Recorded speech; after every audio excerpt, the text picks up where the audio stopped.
الله نحمده ونستعينه ونستغفره ونؤمن به ونتوكل عليه ونعوذ بالله من شرور أنفسنا ومن سيئات أعمالنا من يهده الله فلا مضل له ومن يضلل فلا هادي له وأشهد أن لا إله إلا الله وأشهد أن محمدا عبده ورسوله أرسله بالحق بشيرا ونذيرا وداعيا إلى الله بإذنه سراجا ومنيرا أما بعد فإن خير الحديث كتاب الله وخير الهدي هدي محمد صلى الله عليه وسلم وشر الأمور محدثاتها وكل محدثة بدعة وكل بدعة ضلالة وكل ضلالة في النار فقد قال الله تبارك وتعالى في القرآن المجيد أعوذ بالله من الشيطان الرجيم من همزه ونفخه ونفسه بسم الله الرحمن الرحيم ومن آياته أن خلق لكم من أنفسكم أزواجا لتسكنوا إليها وجعل بينكم مودة ورحمة إن في ذلك لآيات لقوم يتفكرون ربي اشرح لي صدري ويسر لي أمري واحلل عقدة من لساني يفقهوا قولي ربي زدني علما آمین۔ ہر قسم کی تعریف و توصیف، بڑائی اور بزرگی، حمد و ثنا اس معبود برحق کے لیے ہے جس نے مجھے اور آپ کو پیدا فرمایا، پھر آج عید المومنین کی مناسبت سے مجھے اور آپ کو یہاں پر جمع بھی فرمایا۔ انگنت لاتعداد درود و سلام نازل ہو اللہ کے تمام برگزیدہ بندوں پر، بالخصوص امام الانبیاء محبوب کبریا جناب محمد رسول اللہ صلی اللہ علیہ وسلم پر۔ اللہم صلی علی محمد وعلی آل محمد کما صلیت علی ابراہیم وعلی آل ابراہیم انک حمید مجید۔ اللہم بارک علی محمد وعلی آل محمد کما بارکت علی ابراہیم وعلی آل ابراہیم انک حمید مجید۔ محترم بزرگوں، دوستوں، نوجوانوں اور پردہ نشین اسلامی ماں اور بہنوں، انسان معاشرت پسند حیوان ہے، تو انسان جب زندگی گزارتا ہے تو اسلام نے اس کے زندگی گزارنے کے کچھ اصول و ضوابط بتائے ہیں، کچھ آداب و طریقے بتائے ہیں کہ ایک انسان جب زندگی گزارتا ہے تو اپنے ساتھ رہنے والے انسان کے حقوق، سماج کے حقوق اس کو بتائے گئے ہیں۔ اگر آج ہمارا جلتے ہوئے خاندان، سلگتے ہوئے معاشرے کے وہ گھر جن گھروں میں آج اختلاف و انتشار کی آگ لگی ہے، ہر طرف سے ایک ہی آواز بلند ہوتی ہے کہ میرا حق مجھے نہیں دیا جاتا ہے، ایسے حالات میں جب ہم کسی سے سوال کرتے ہیں، ایک باپ ہونے کے حیثیت سے ایک باپ سے سوال کرتے ہیں کہ بتاؤ تم پر تمہارے بچوں کے حقوق کیا ہے اسلام کی نظر میں، تو باپ ایک دو حق بتا کر خاموش رہ جاتا ہے۔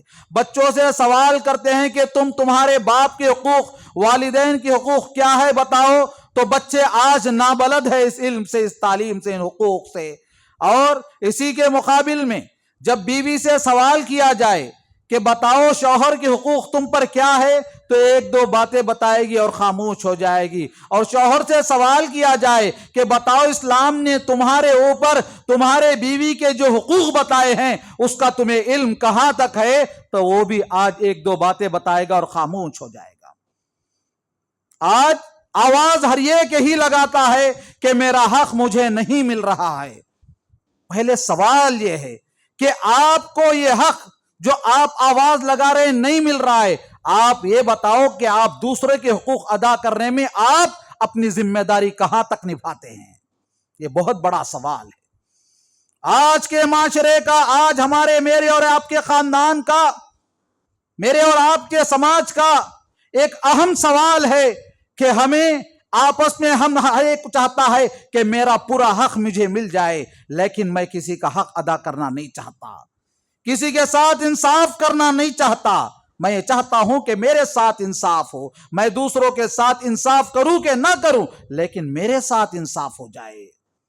تو آئیے، ایسے حالات میں معاشرہ گلی گلی، گھر گھر آج طلاق اور خلع کے حالات سے گزر رہا ہے۔ ان باتوں کو، ان حالات کو مد نظر رکھتے ہوئے میں آپ کے سامنے جن آیات کا انتخاب کیا ہے اس میں ایک اہم آیت اس کے ترجمہ کر کر اپنی بات کو شروع کروں۔ اللہ رب العالمین نے فرمایا وَمِنْ آيَاتِهِ أَنْ خَلَقَ لَكُم مِّنْ أَنفُسِكُمْ أَزْوَاجًا، اللہ کی نشانیوں میں سے ایک نشانی یہ ہے کہ وہ تم ہی میں سے تمہارے جوڑے بنایا، وہ تم ہی میں سے تمہارے جوڑے بنایا۔ اس کی وجہ آگے اللہ نے بتایا وَجَعَلَ بَيْنَكُمْ مَوَدَّةً وَرَحْمَةً، اور جوڑے بنانے کے بعد اللہ نے تمہارے درمیان محبت کو، تمہارے درمیان رحم کو ڈالا ہے۔ آپس میں میاں بیوی کا جوڑا ایک دوسرے کے لیے محبت بانٹنے کے لیے ہے، ایک دوسرے کی محبت کا خیال کرنے کے لیے ہے۔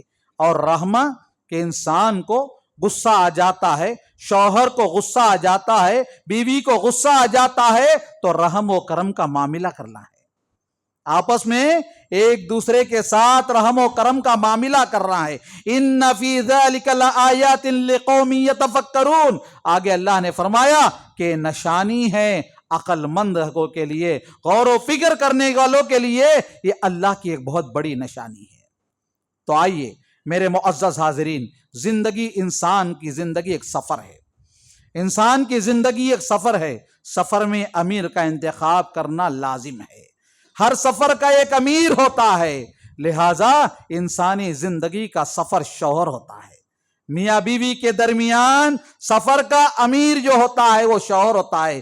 ایک سفر کے دو امیر نہیں ہو سکتے، ایک سفر کے دو امیر نہیں ہو سکتے، اس لیے زندگی کے اندر میاں بیوی کے معاملات میں، میاں بیوی کی زندگی میں سب سے پہلی بات ہے کہ شوہر امیر ہوتا ہے، زندگی کے اندر امیر سفر ہوتا ہے۔ تو اب امیر سفر کی مناسبت سے اسلام کیا کہتا ہے؟ اسلام کہتا ہے الرجال قوامون علی النساء، مردوں کو عورتوں پر فوقیت دی گئی ہے، برتری دی گئی ہے۔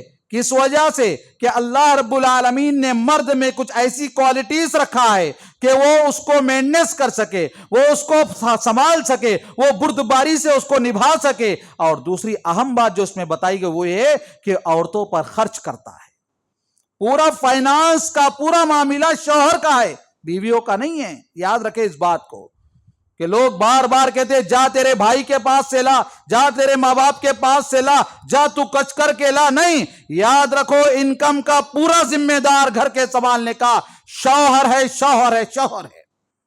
بیویوں پر پیسوں کے معاملے میں کسی بھی قسم کا سوال کرنے کا کسی شوہر کو نہیں ہے۔ تو آئیے اللہ رب العالمین نے جو فضیلت دی ہے عورت کو، مرد کو عورت پر، ان وجوہات سے، اور جب بہت سارے ماں بہنیں سمجھتی ہوں گی کہ عورت پر مرد کو اتنا مقام دیا گیا ہے، یہ بات نہ بھولیں، یہ بات نہ بھولیں، جب ماں باپ کا مرحلہ آتا ہے تو ماں کو باپ سے 3 درجے بلند مقام دیا گیا، کہا گیا تیری ماں، تیری ماں، تیری ماں۔ جب خدمت کا معاملہ آتا ہے تو ماں کا مقام باپ سے 3 درجے بڑھایا گیا، اور یہاں پر حکم کا معاملہ آیا تو شوہر کو حکم بنایا گیا۔ اور شوہروں کو چاہیے کہ یہاں پر اسلام آپ کو یہ نہیں کہتا کہ آپ کو حکم بنایا گیا لہٰذا آپ اپنی بیوی پر حاکم ہو، جیسے چاہے ظلم کرو، جیسے چاہے مارو، جیسے چاہے آرڈر پاس کرو، تم جو بولے وہ سننا پڑے گا، اس کو پسند ہو کہ نہ ہو، اس کو کیسے بھی لگے ماننا پڑے گا، ایسا نہیں ہے۔ یاد رکھیں میاں بیوی آپس میں فرینڈلی لائف گزارنا ہے، محبت کی لائف گزارنا ہے۔ اور یہ بات بھی یاد رکھیں محبت کہیں بازار میں ملنے والی چیز نہیں ہے، محبت یہ بھی نہیں کہ آپ کی شادی ہوتے آسمان سے بارش کی طرح اتر جائے یا زمین سے ابل جائے۔ محبت یہ ہے کہ آپس میں جب ہم زندگی گزارتے ہیں تو ہمارے معاملات، ہمارے تعلقات جیسے بہتر ہم بنائیں گے، محبت ویسے پیدا ہوتی ہے، محبت ویسے پیدا ہوتی ہے۔ اور اللہ کے نبی صلی اللہ علیہ وسلم نے فرمایا دنیا میں سب سے بہترین محبت نکاح کے ذریعے ہوتی ہے، نکاح کے ذریعے میاں بیوی میں دنیا میں سب سے بہترین محبت پیدا کرتا ہے اللہ رب العالمین۔ آئیے اس کے بعد اللہ رب العالمین نے سورہ بقرہ میں فرمایا ہن لباس لکم وانتم لباس لہن، میاں بیوی کو آپس میں لباس سے تشبیہ دی گئی۔ انسان جو کپڑا میں پہنتا ہوں، جو ڈریس میں پہنتا ہوں، جو بھی بازار میں مل گیا، جو بھی گھر میں مل گیا اٹھائے نہیں ڈال لیتے، جو میرے قابل ہے، جو میرا سائز ہے، جو مجھے سجتا اور دھجتا ہے، جو میرے مناسب ہے، اس کو ہم چنتے ہیں، اس کو ہم خریدتے ہیں، اس کو ہم سلواتے ہیں. جیسے بھی رنگ پسند روڈ پر مل گیا، راستے میں مل گیا، کوئی لا کر دے دیا، ہر ایک کوئی نہیں پہنتا، کہتا ہے کہ میرے قابل ہے یا نہیں ہے. اس لیے اللہ نے لباس سے تشبیہ دی بیوی اور مرد کو آپس میں. میاں بیوی آپس میں ایک دوسرے کے لباس ہے. لباس کے بہت سارے تفاسیر علماء اکرام نے کیا ہے. مختصر یاد رکھے، لباس میری اور آپ جب ہم لباس پہنتے ہیں اس کے کئی وجوہات ہیں. ان میں سے اہم وجوہات 2-3 ہیں کہ آپ کو لباس عمدہ بتاتا ہے سامنے والوں کے سامنے، اور آپ کے عیبوں کو چھپاتا ہے. آپ کے جسم میں 2 دھبے ہیں، جو داغ ہے وہ چھپاتا ہے. میاں بیوی آپس میں ایک دوسرے کے عیب کو چھپانا پڑے گا. میاں بیوی آپس میں ایک دوسرے کے عیب کو چھپانا پڑے گا. اور دنیا کی سب چیزوں میں سب سے زیادہ قریب آپ کا لباس آپ سے ہوتا ہے. لہذا میاں بیوی بھی سب سے زیادہ قریبی محبت آپس میں ایک دوسرے سے کرنی چاہیے، قریبی محبت کرنی چاہیے. تو اس طرح میاں بیوی کا معاملہ چلے گا تو یہ زندگی دنیا میں نہیں، آخرت میں بھی جاری رہے گی. اور ایک بات یاد رکھیں، دنیا کا سب سے پہلا رشتہ، جب ہم قرآن کا مطالعہ کرتے ہیں تو اللہ رب العالمین نے آدم علیہ السلام کو جنت میں پیدا کیا، جنت کی ساری نعمتوں کو رکھ دیا، لیکن آدم علیہ السلام کو سکون میسر نہ ہو سکا تو اللہ نے انہی سے ایک جوڑا حضرت حوا کی شکل میں پیش کیا. اور حضرت حوا کو جب پیش کیا تو آدم علیہ السلام کو سکون ملا. یہ بات بہت دل کے کانوں سے سننے کی ہے کہ انسان کو اگر گھر میں سکون نہیں ملتا تو زمین پر کہیں بھی سکون اسے نہیں مل سکتا، کہیں بھی اسے سکون نہیں مل سکتا. اس لیے کہ گھر، اللہ رب العالمین گھر کو سکن کہا، سکون کا ذریعہ بتایا، اور بیوی کو اور شوہر کو آپس میں ایک دوسرے کے لیے سکون کا ذریعہ بتایا. اس کا خیال مجھے اور آپ کو رکھنی ہے. اور اس کے بعد نکاح کے کچھ شرائط بھی آپ کے گوشے گزار کرتے ہوئے اپنے بات کو آگے بڑھاؤں. نکاح کے شرائط کیا ہمارے سماج کے اندر؟ بہت سارے احباب کو نہیں معلوم ہے. پہلی بات ہے کہ لڑکی کا ولی ہو، لڑکی کے جانب سے ولی ہو، اور لڑکی کی رضامندی ہو، مہر طے کیا جائے اور مہر دیا جائے، اور 2 عادل گواہ پیش کیے جائے، ایجاب و قبول ہو جائے. ہمارے پاس شادی بیاہ طے ہوتی ہے تو پہلے کیا طے ہوتا ہے معلوم ہے؟ جہیز اور کٹنم طے ہوتا ہے. یہ چیز کوئی بھی نہیں دیکھتا ہے. جہیز اور کٹنم جس کا کوئی اسلام سے تعلق نہیں ہے. شرم آنی چاہیے مسلمانوں کو. آج لاکھوں لڑکیاں جو شادی کے لیے ترستی ہے، نیک رشتے کے لیے ترستی ہے، میرے دوستوں، میرے بزرگوں، یہ جہیز اور کٹنم کی وجہ سے آج کئی نوجوان بہنیں غیروں کے حوالے ہو رہی ہے. کئی نوجوان بہنیں اپنا منہ کالا کرتے دکھائی دے رہی، کئی نوجوان بہنیں سوسائڈ کر رہی ہے. اس کی سب سے بڑی وجہ ہمارے معاشرے میں جہیز اور کٹنم کی لعنت ہے. جہیز اور کٹنم ہمارے معاشرے کا ایک بہت بڑا گناہ ہے آج ہمارے معاشرے کے اندر. اس کے بغیر ہم اپنے گھر کو بہو لانا چاہتے نہیں. بہو کو تلاش کرنے وقت جن چیزوں کا خیال کیا جائے، اللہ کے نبی نے کیا کہا؟ فَاصْفَرْ بِذَاتِ الدِّينِ، دینداری کو تلاش کرو. ہم دینداری کو سب سے آخری میں مقام دیتے ہیں. سب سے پہلے پیسہ پیسہ پیسہ پیسہ. اس نکاح کے شرائط میں نہ پیسہ ہے نہ کچھ ہے. جو مہر نکاح کے شرائط میں ہیں وہ نکاح کی محفل میں دفتر لکھا جاتا اس وقت کہا جاتا ہے. کتنی شرم کی بات ہے. نام کے مسلمان ہم، کس چیز کے مسلمان؟ جب آپ لڑکی کو دیکھنے کے لیے جاتے ہو، جب بیٹھ کر لڑکی کو مانگتے ہو، اسی وقت مہر طے ہو جانی چاہیے. مہر سب سے آخر میں طے کیا جاتا ہے ہمارے سماج کے اندر. یہ بہت بڑا جرم ہے دوستو.